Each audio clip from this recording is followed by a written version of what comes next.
오늘 북한 얘기를 좀 하려고 그래요. 북한. 역시 우리의 핵심 대상은 북한이에요. 북한 얘기하면 마음이 좀 싸하죠. 뭐가 좀 명쾌한 게 없어요. 아니, 북한 미사일하고 바이든 방문 때 핵실험 도발할 걸 줄 알았는데, 아이, 난데없이 뭐 이상한 관을 들고 나타나서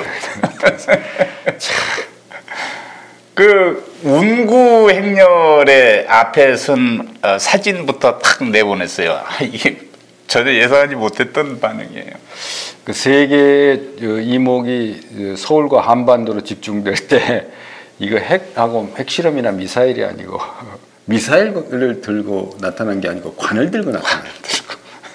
관 들고 나타난 김정은. 예. 근데 그 관을 들고 나타난 사람이 북한 체제 내에서 어떤 자타가 공이라는 거물이 아니고 상당히 이해하기 어려운, 물론 국방성 총고문이고 뭐 인민군 원수라고 하지만은 상당히 이해하기 어려운, 그렇다고 90세를 훨씬 넘긴 사람도 아니고 87세 그런 항일 빨치산 그 2세라고 할 수 있는 그런 인물이라고 하는 현철에, 그래서 언론에서 이러한 이례적인 김정은의 행보로 인해서 뉴스 가치를 끌어올리는 이런 선전선동 기법이 듣도 보도 못한 그런 사례입니다.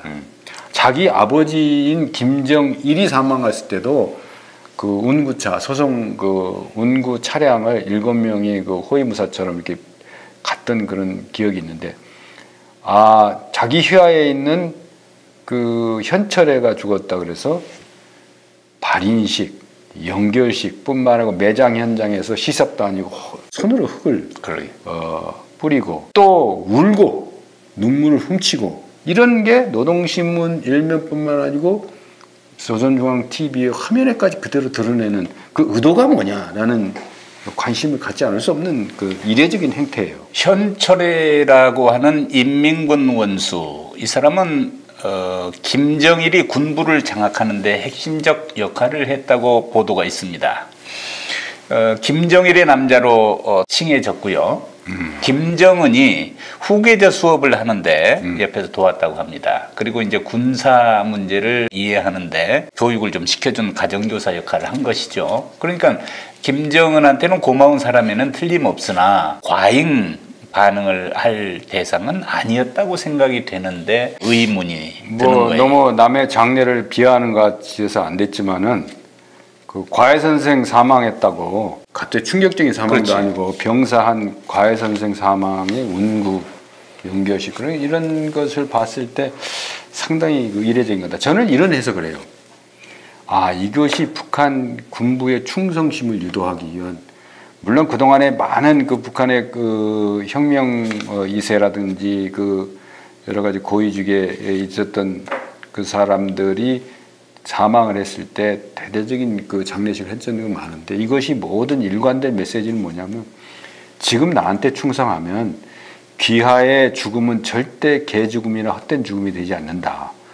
영원히 그 기억되는 그런 것이라는 메시지를 북한 주민과 특히 군부에게 제공함으로써 여러 가지 내부 갈등과 코로나로 온 나라가 뒤집어져 있는 이 와중에 어떤 체제 결집을 도모하게 모든 행동의 그 방향성은 김정은 체제를 지속적으로 유지하기 위한, 저는 술수라고 표현하는데 그런 선전선동적인 술수다 이렇게 봅니다. 북한 군대를 잘 알지 못하시는 시청자들은 인민군 원수 이게 뭐지? 이런 의문을 가질 수 있어요. 원수가 대장 다음에 다는 계급인가 이렇게 생각하는데 메가더 원수만 생각하죠. 메가더 원수만 생각하는 거죠.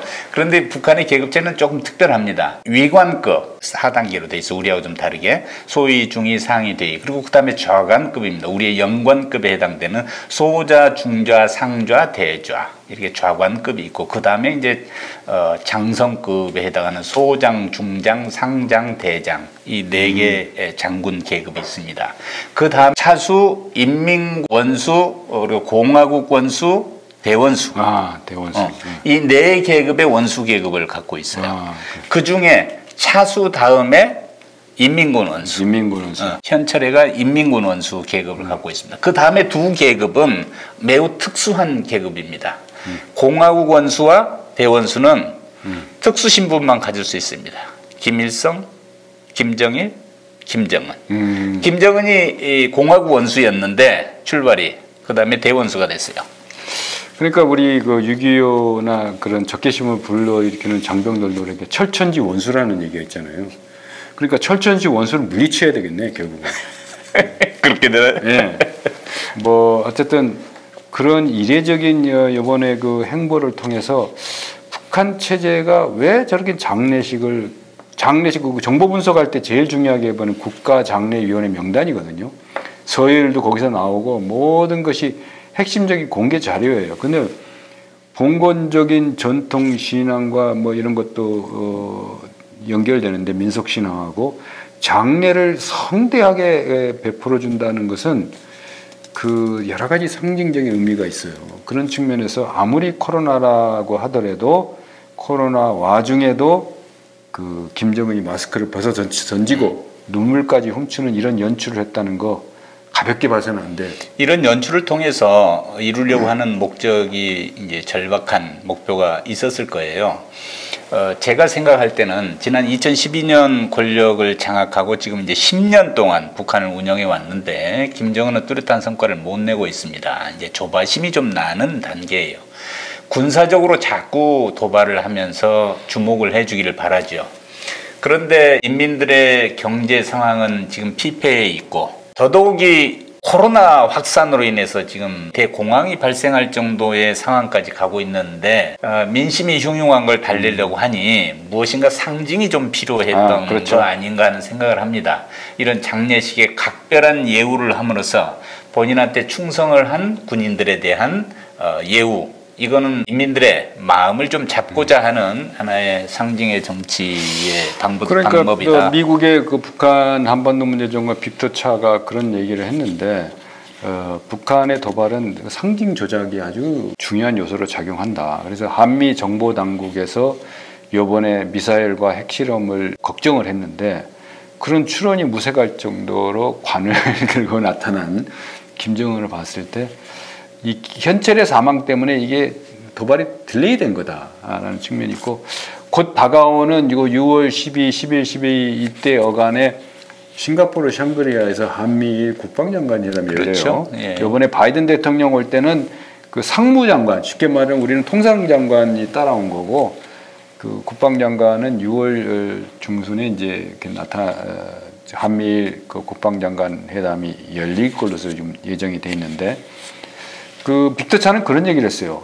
다음 도발은 미국의 그 독립기념일 연휴 기간에 할 가능성이 많다라고 이런 추론을 내놨는데 백악관 안보보좌관은 이제 더 이상 북한 도발 추론 안 하겠다라고 뒷 한 발 뺐어요.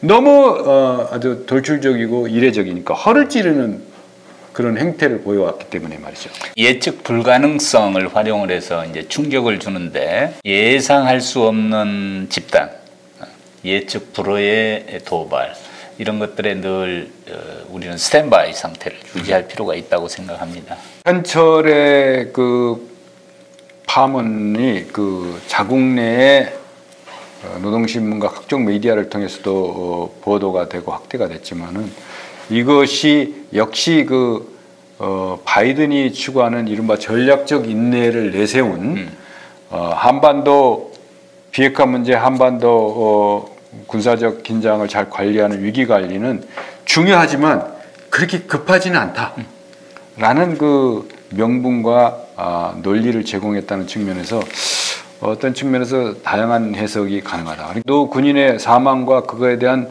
김정은의 과잉 반응이 아니고 이것을 바라보는 시각. 여기에서 새로운 그 김정은 체제의 의사결정 패턴을 엿볼 수 있는 게 아닌가. 북한의 중요 인물의 장례나 사망도 중요 도발 징후 목록에 포함시켜야 되겠어요. 그러나 이제 어떤 경우도 북한으로서는 도발을 하게 돼 있습니다. 국제사회를 향해서 제재를 해제하고 본인들의 안전을 담보해달라고 하는 신호를 보내려고 하는 거거든요.